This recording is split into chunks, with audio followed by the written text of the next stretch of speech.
All right. Welcome, everybody, to today's edition of Legacy Owners Live. Today, we have a special treat for you. We are going to be talking a little bit about cryptocurrencies and how they relate to donations into charitable remainder trusts. Legacy Owners Live goes live every week, and we are streaming to social media, multiple social media this week, but also we are going to be moving over to legacyownerslive.com. So if you enjoy today's show, be sure to head over there to register for the next event. We are going to be taking questions also from the audience. So if you have any questions about donations, cryptocurrency, charitable trusts, or anything like that, feel free to comment below.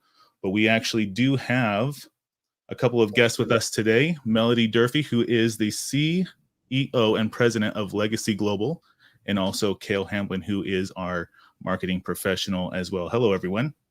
Hello. How's everybody doing? Good. We're doing great. It's nice to be here. Good. So, Cale, I'm going to go ahead and turn the reins over to you so you can ask the questions, and then also to our audience to ask questions as well. We'll pop them up as they come along, and we'll go from there. Okay, thank you, Mike. We wanted to talk a lot about cryptocurrency today and how it works, what it looks like, what the process looks like for donating cryptocurrency. And so I'm so grateful that Melody's here to answer the questions. But the first question is very basic. Melody, can you describe what cryptocurrency is? So a lot of people will get cryptocurrency and blockchain confused. So I'm going to start with what blockchain is. Blockchain is a technology. It's actually a type of database that makes cryptocurrency possible. Cryptocurrency is a medium of exchange. There's some similarities to other mediums of exchange, such as the US dollar or gold. It's something that can store or represent value. And as long as you have a community or a group that values that method of exchange, then it's worth something and you can use it to purchase. Now, what's unique about cryptocurrency is it exists in the tech space, in the internet itself, within this blockchain database. And it doesn't really, now cryptocurrencies are trying to address some of these qualifiers that I'm going to state here. But for a cryptocurrency, it usually has no intrinsic value outside of its exchange. Most cryptocurrencies, you're not going to immediately be able to walk into a store and exchange them for gold. Now, a store may accept cryptocurrency as a form of exchange in making a purchase of gold, but it's not a one-to-one equivalent transaction at the moment. There are some cryptocurrencies that are working on hard asset valuations, such as gold or fine gems or real estate or other things, but that's still a relatively new part of the cryptocurrency space. Another aspect of what makes a cryptocurrency is it doesn't have a physical form. Again, there are some people I know who are working on cryptocurrencies that also have physical representation so that you have both methods. But in its truest state, a cryptocurrency is a digital token. So a little snippet of code that says so-and-so has X amount of tokens or markers in this online database that we exchange as a community for value. And the other important thing about a cryptocurrency is it's not a currency that is issued by a centralized bank. So it's not typically issued by a government. Now, there are plenty of central banks that are working to change that. There are countries working on their own form of cryptocurrency. There are companies, there are causes. A really good comparison would be a cryptocurrency is like taking your airline miles and exchanging your airline miles, not just with other people to use for airline flights, but to purchase other items. So if you think of how you think of an airline mile, it's this digital asset that has value that can be used to purchase things in the real world, but may not physically exist in the form of being able to hand somebody your airline miles. but you can exchange it with other people. That's a really easy way in my mind to think of what a cryptocurrency is, because it's a digital token or representation of value that can be exchanged in a market. I had a quick question real quick. I know there's a big battle between crypto wallets as well. So if I have like Coinbase, which is a crypto wallet, and someone else holds their crypto in another crypto wallet, I mean, do those exchange as well? Or Okay. Or does that work like banks? Because I might bank at Bank of America and someone might bank at Chase, but they talk to each other over the medium. But I don't know if crypto is there yet. Yeah, crypto is working on getting there. I would say that I like to think of crypto as being in its Napster phase, which happened before iTunes.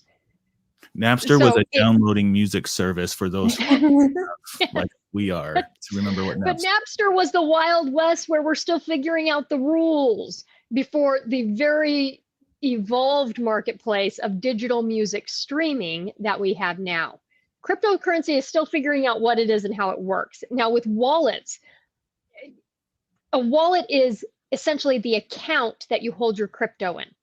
And different accounts can hold different types of crypto. More and more of them want to hold as many types as possible because it's like working with a bank. The wallet providers are the bank institution. Something really important to be aware of, though, is most crypto advocates, and I really like crypto, so I'm not trying to knock it here. Most crypto advocates talk about how it's a great free market alternative to centralized currencies. Part of what some people sometimes forget is if you don't have access to your wallet, you can't use it.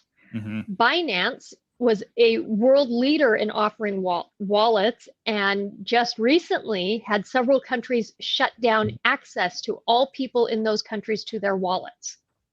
So even though you owned it, you couldn't transact. So think of a wallet as the bank account trading on a platform. So a lot of them do talk to each other, but not all of them talk to each other. And some of them can hold certain types of cryptocurrencies, and some of them can hold other types of cryptocurrencies. Most of them want to hold many types to make themselves as the crypto bank, so to speak, a go-to platform where everybody wants to work with them. If you go to a bank, you want to work with a bank that will allow you to bank with all the partners you need to transact with.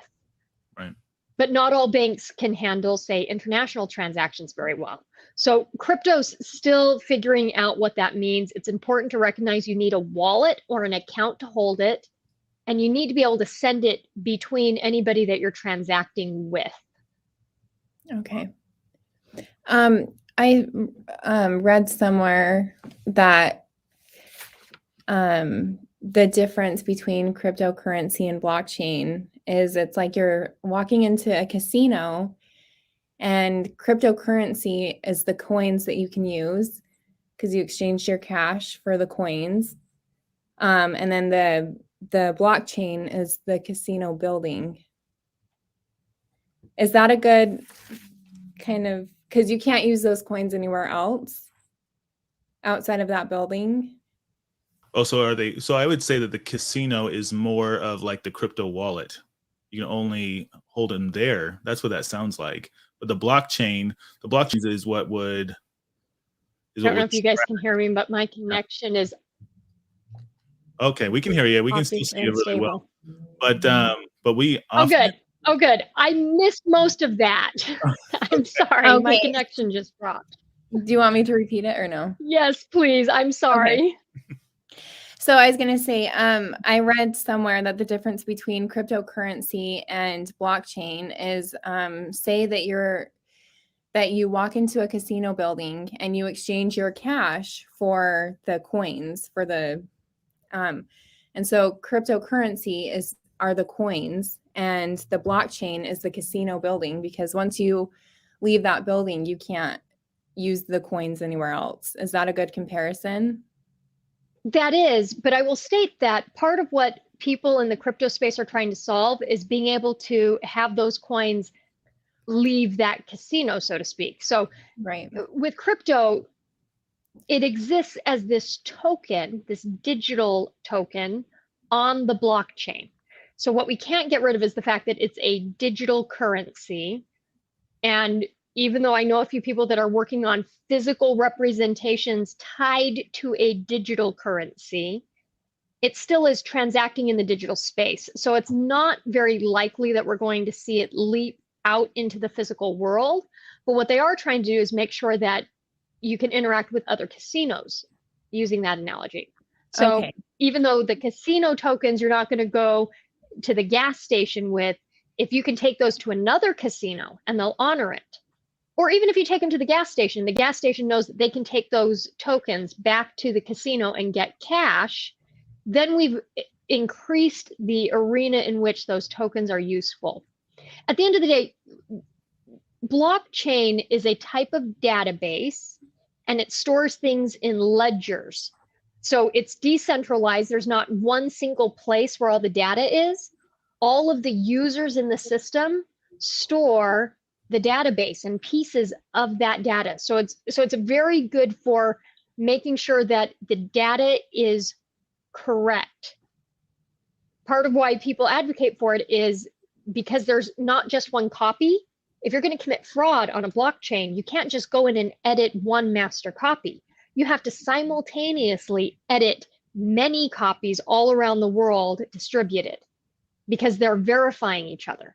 So blockchain is this type of database that allows for multi-factor verification simultaneously, and also allows for decentralized storage of the information. So if the internet collapsed today, there are many data centers that, if we got it back up next week, would be able to restore the cryptocurrency databases in the moment the internet went down.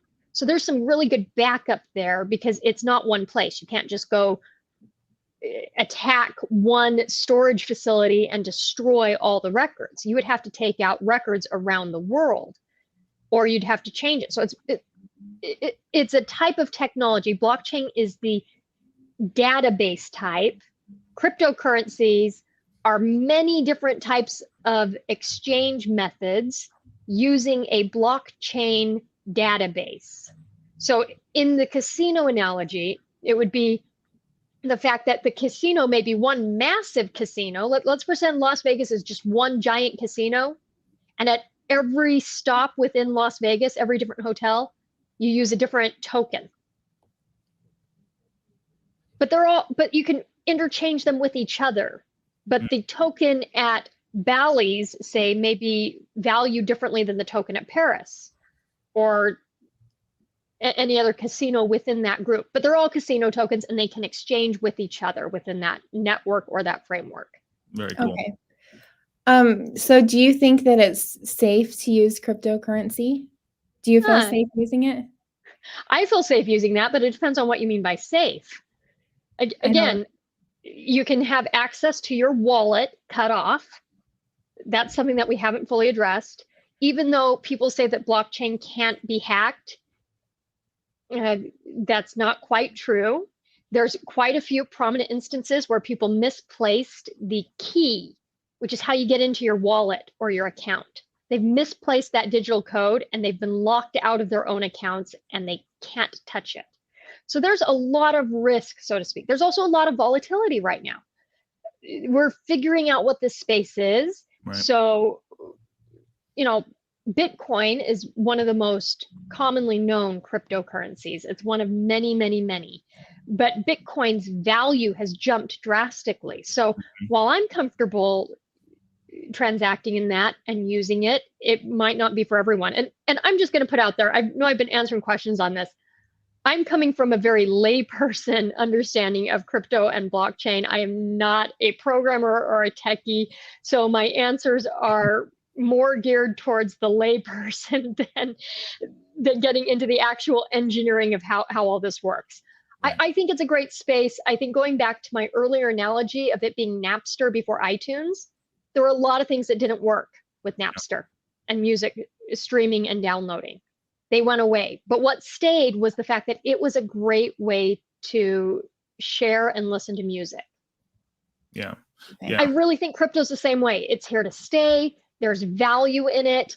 I'm not going to know who the winners are, and we're still figuring out what the best system is. But that doesn't mean that it's a bad system, and it doesn't mean that it's going to go away. So while there's some risks in that, there are also some common trends, and it's going to be more and more important to have some diversification in the digital asset space as well as the physical asset space, I think, in the coming years. Yeah, and I think also with any kind of investment that you do, there's a risk test that you do on yourself to see, you know, how risk adverse are you? And crypto may be a good fit for you or it may not be, you know, but people would make an argument of keeping your cash in the bank or keeping your cash under the bed, you know, which, you know, is that safe also? Is it not? You know, some people I know don't want to keep any money in the bank because it doesn't give you any returns, like 0.01%, you know, of what you have in there. You might get APY on that, you know, your appreciation. But I know a ton of people who'd want to just pour that all into real estate or some other kind of investment. Okay. So before we get into talking about what the process looks like for donating cryptocurrency, I just wanted to ask one more question about what is the main purpose of cryptocurrency? Oh, well, that depends on who you ask. Let me just list out a few general ones and recognize I'm not going to hit all of them nor explain them sufficiently. One, we live in an increasingly digital world. It really helps to be able to transact digitally and to be able to trust that the transactions are valid. For example, there's a lot of fraud in real estate purchases in terms of wire instructions sent through email. Transacting through crypto solves many of those issues while still allowing for quick, easy digital transactions. Two, I don't know if any of our listeners have tried sending money around the world, but with the group of nonprofits that my team works with, we send money around around the world. Do you know how hard it is to send money to somebody who's doing something really good in a third world country who doesn't have a bank account? Yeah. It's really, really hard to make sure that the money's being used for the intended purpose, that you're not dealing with an imposter, and to get them money. Yeah. So it's very difficult. Making it easier to do cross-border transactions is a huge benefit to cryptocurrency. A lot of advocates really like the decentralization, the fact that it's not controlled by a centralized bank. Now, again, there's that caveat of governments can and have started to enforce restrictions on access to wallets, which means that even if you have the crypto, you can't use it except going through black market means. And that, I think, is a risk that we're still figuring out. But there's some value in saying this is not a government mandated form of transaction.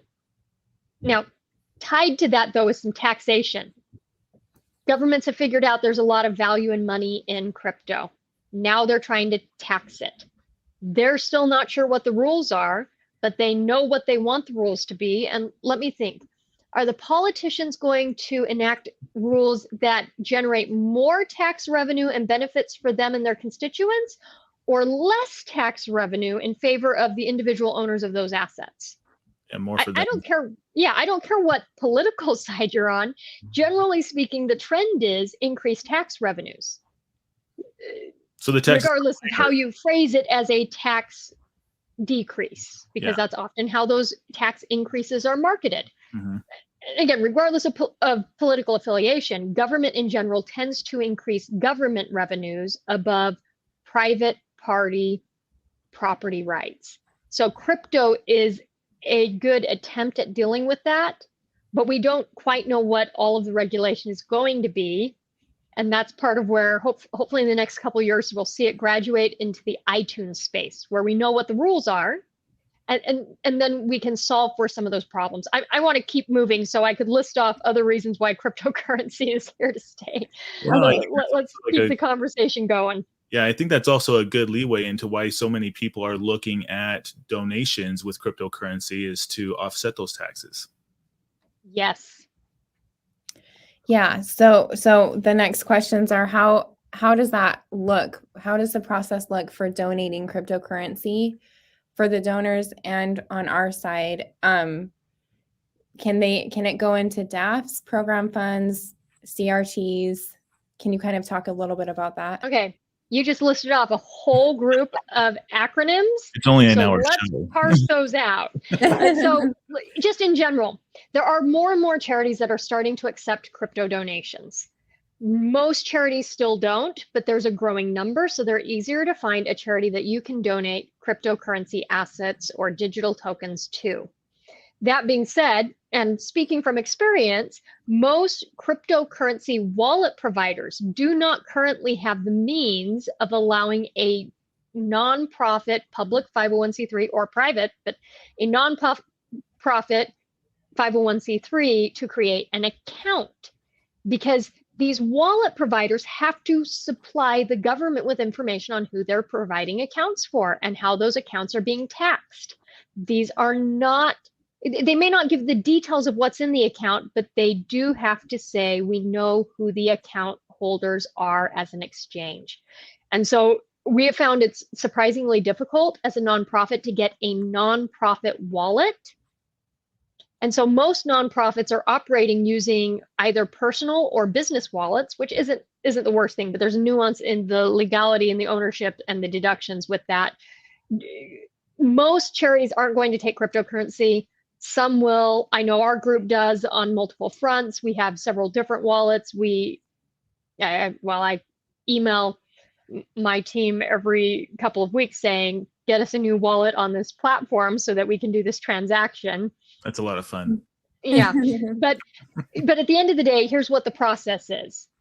If you want to donate to charity, one, you probably better tell the charity that you're sending them the funds, because cryptocurrency, those transactions don't often have an excessive amount of data about who's sending the funds. There are some platforms and wallets that allow more information to be sent, but generally it's a short summary of this amount of tokenization or crypto was transferred to you. So have some communication with the charity ahead of time to know, one, if they can receive it, two, get their wallet address, and three, tell them it's you sending it.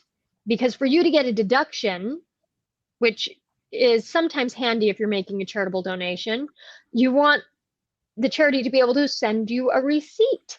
Now, I am working with a couple tech partners to make that transaction easier so that we can have a digital contract and have that process be automated. But at the moment, most receipts are still going to be sent by email. So the charity needs to know who you are.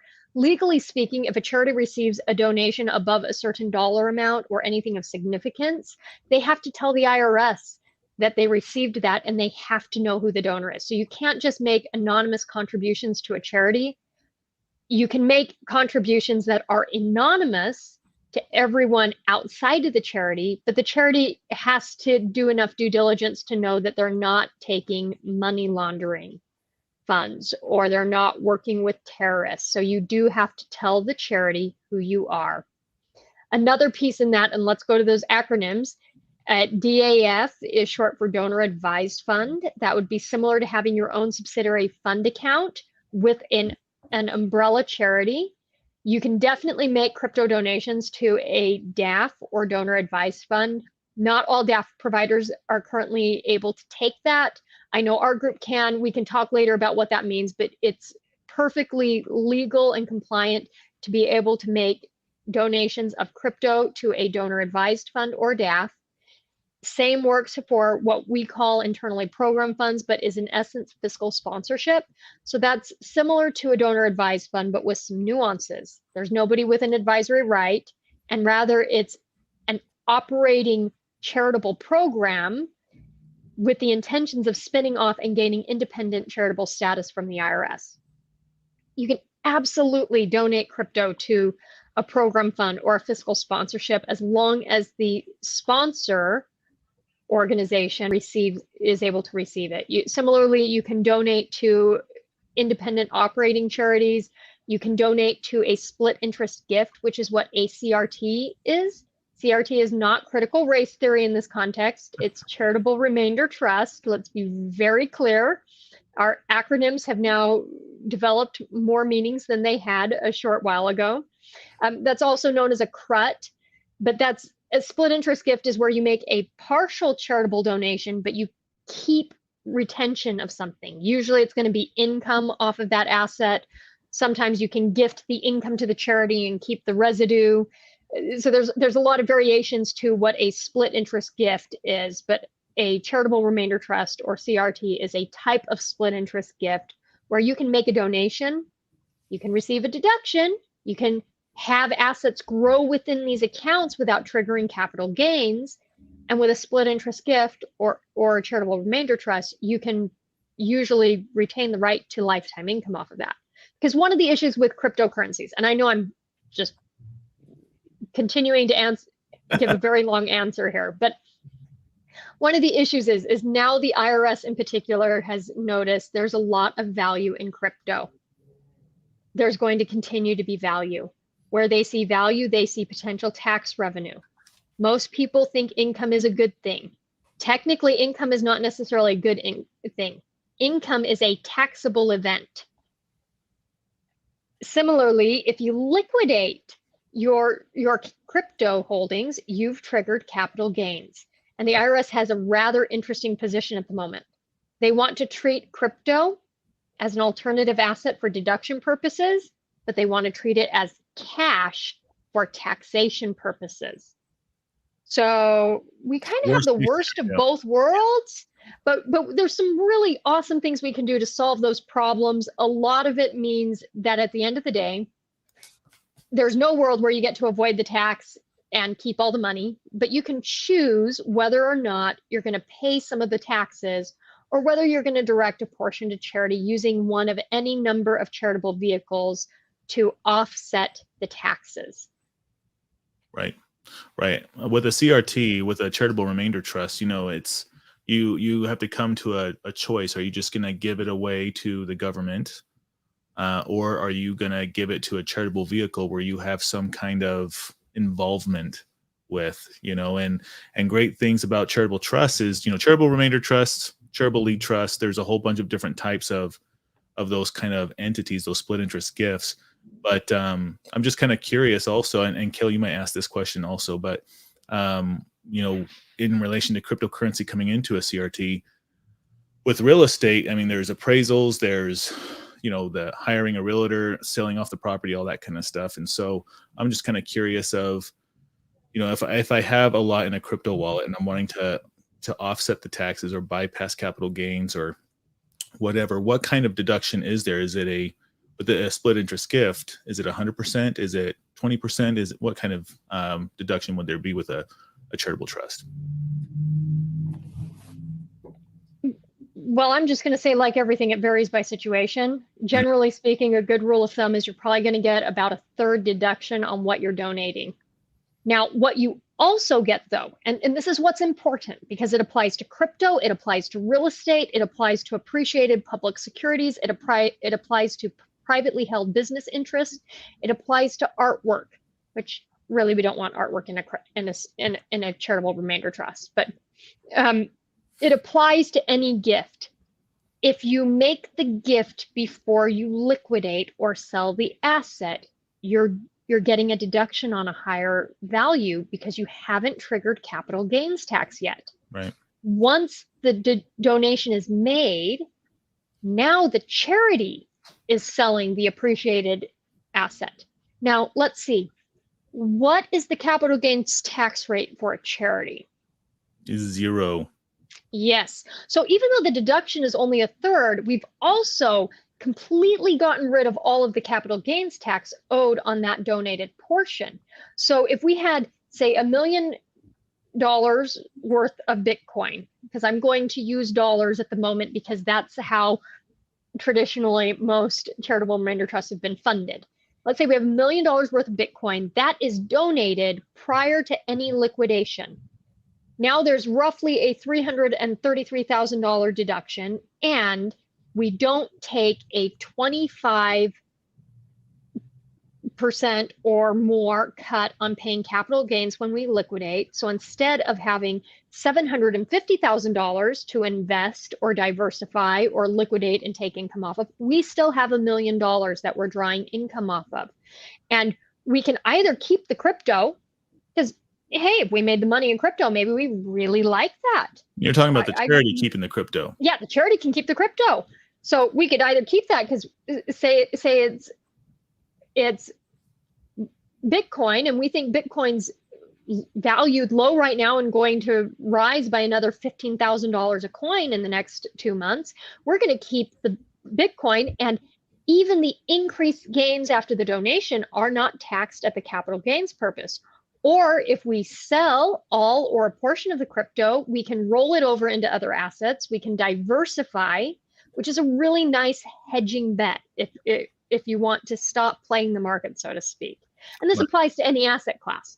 We can provide a means of diversification and liquidation without triggering capital gains, so that then we can get the portfolio to be exactly what we want it to be for long-term risk-averse stabilization, or maybe aggressive growth. It depends on the client, or with a focus on income generation because it's in a charitable remainder trust, and we want to make sure that we hit the income distribution amounts every year. Yeah. Awesome. There's so much. There's a whole there. Yeah, there's so much that goes into it. I'm looking, there's no questions from viewers right now, as of right now. Mike, do you have any other questions for Melody? Just so we're clear though, so when you say we bypass, so this isn't just like a tax deferred kind of thing. We're not just deferring the tax to a later date. We're eliminating capital gains on whatever is donated. So if we have $1 million, we'd want to donate the entire $1 million into like a CRT and then draw income and get income taxed off of the income from the CRT. And that's how we'd get kind of maybe our income from it. I guess that kind of depends on how much in crypto you have and whether or not you're wanting to take the tax hit and all that kind of stuff. Yeah, it's going to be a very unique calculation. I know plenty of people where gifting the entire asset is the right move, because all they're concerned about is avoiding the capital gains completely and making sure they can draw off income. Right. Now, that's largely going to be people who are not concerned about leaving an estate to children or other heirs. If we've got other heirs we want to provide for, we probably don't want to take the entire asset away from the estate, or we want to replace that asset through other means. There's a whole lot of strategies around that. Right. Let's just leave it with the calculation is going to be unique to every person. And what's right for Bob isn't right for Lucy, and vice versa.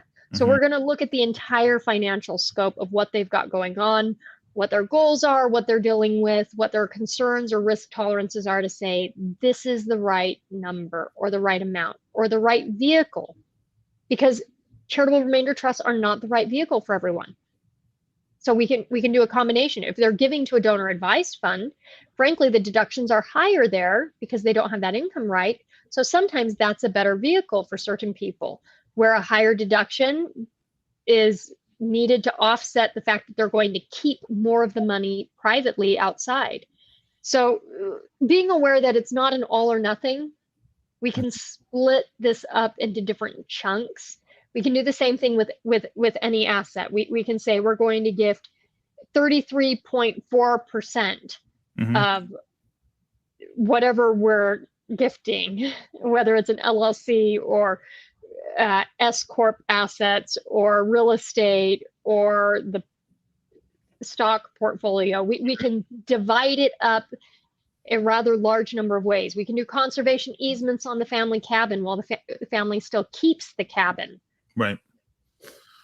Right. So I guess my other question, because I do a lot with charitable trusts, with real estate, and CRTs move a lot faster than real estate. You know, they go up and they go down between, it seems like hours. They could be up one half of the day and then down the next half of the day. And so with donating real estate, you know, you go out and get an appraisal done before the donation. The appraiser comes out and says, this is how much the property is worth. They fill out, you know, an IRS form. This is how much it's going to be worth, all that kind of stuff. And then, we transfer the deed and all that kind of stuff into the charity. But that appraisal can sit there for 6 months, right? So how fast do you have to move with donating cryptocurrency? Because I'm assuming it would have to be a lot faster than dealing with real estate. Yeah, so the valuation is always going to be currently the biggest issue in terms of gifting crypto. First of all, make sure that the sponsoring or philanthropic organization can receive it. Legally, that's totally doable. Not all of them functionally have the ability to take that or They have know to what to receive do it with it. fast. They have to be able Yeah. to receive it. So receiving it fast. The other thing is cryptocurrencies change. The market is rather volatile. They can be very steady for years and then all of a sudden go off the rails in a 30-minute window. So we're going to be doing a valuation the moment it arrives. So anytime that we're looking at that, again, I mentioned earlier that the IRS treats crypto currently as an alternative asset, as a non-cash asset for deduction purposes. What that means is we have to do a Form 8283. That's what the IRS is going to want to see, to say, here's what the value of the gift is. So we're going to look at the value of the crypto the day of the gift, the moment of the gift even, and have a third party sign off on that Form 8283 and say, yes, I looked at all these numbers. That was the actual market value when it was transferred. Now, Okay. real estate, the values are going to hold long term. So we might use an appraisal that's a few months behind or before the date of the actual transfer, because those values are very stable. But any asset being gifted, if it's a volatile market, even real estate. I currently live in the Phoenix area in Arizona, and our real estate market has gone a little bonkers in the last year. Values changed drastically within a 2-week period. So in a market like that, we're not going to use a 6-month-old appraisal report. We're going to do something more recent because, frankly, the values have been going up. We want the higher deduction. Right. So with crypto, we're going to look at getting that appraisal the moment it's gifted, which means that all of our illustrations or calculations on the deduction will vary a bit because we're using older values. So if the value doesn't change much, okay, our illustration got it pretty straight on. But if the value changed significantly right as that transfer is happening, either higher or lower, then that's going to have a cascading impact on the deduction and or the income stream based on that asset as it moves forward. Right. So I guess one more question that I have with this, and of course I know this because I know a lot, obviously, but I actually am kind of iffy on this one. But like with donating an asset, and it could be crypto, it could be real estate, whatever. If it appraises for one thing, and then once it goes into the charity and sells for something else, I mean, what are the rules for the deduction? I mean, if it appraises for low and then it sells higher within the charity, does that change the deduction at all with the original donor, or is it just kind of, it is what it is? You get the deduction off the appraisal no matter what, whatever's on the 8283, or do they get a bigger deduction because it's sold for more? Okay, yeah. So your deduction's never going to go up. The IRS doesn't operate that way. It's just bad news when you hear from them. So if the value goes up, yay, the charity has more. Now, if the value goes up after the gift and it's in a split interest gift like a charitable remainder trust, you shouldn't care too much because now you can invest more and your income's based off of a larger number. But if your deduction would have been lower, that's where we're going to have a retroactive impact on the deduction. Now, here's the example where we know how it works. We're still figuring out what the rules are for crypto, okay? With artwork, if somebody donates a piece of artwork, even if they have a valuation at the time of donation, if the charity sells that artwork within a certain time period of a few years for less than the value that was used for the deduction, then there's a retroactive consequence on the deduction applied, that their deduction is decreased. Now, if the charity sells the artwork for more than that appraised value, you don't get an increased tax deduction. So that's one of the nuances with donating artwork. Now, with crypto, that rule has not been established. They actually have yet to go in and retroactively adjust deductions downward. But I would rather be prepared for that possibility. because we don't know exactly how the IRS is going to treat crypto. I really hope that the IRS recognizes crypto as a cash equivalent. That makes everything much easier. We know what the rules are, but currently we're still in this time frame where they're figuring out whether it's cash or not cash. And until that time, my approach is going to be the conservative. Let's make sure that we plan either way so that we can protect the validity of any deductions taken and the transaction itself. Right. Right. Well, those are the only questions I had with that. So Yeah, those are the questions that I had as well. And I still don't see any questions from anybody else. okay. Very good. I just wanted to say thank you to Melody for being here and helping us and answering all those questions. Yeah, thank you, Melody. We really appreciate your help with all that. I know it can kind of get a little technical. Yeah. Well, I'm glad to answer questions. I like the tough questions. I don't know all the answers, but I know enough of them to be dangerous and enough of them to know how to Google the remaining answers. So anyways, it's really fun. And this is a great space. There's so much we can do with crypto. There's so much we can do with planned giving, with utilizing a charitable component to how we're thinking about our finances. Again, that does not replace the well-needed investment advice, the well-needed complete financial plan to make sure that privately everybody's taking good care of themselves and their families and their communities. But it's a really cool and awesome tool that we can do some really creative things with. So thanks for having me. Yeah, absolutely. Absolutely. Well, thank you guys very much for being a part of the show. We are going to go ahead and end it there. But again, we are going to be going live again next week. So we would be very appreciative if you go here to legacyownerslive.com to register. And that way we can go ahead and discuss more about how to live well and leave a legacy. Thank you guys very much for watching the show, and we will see you guys next week. Thanks.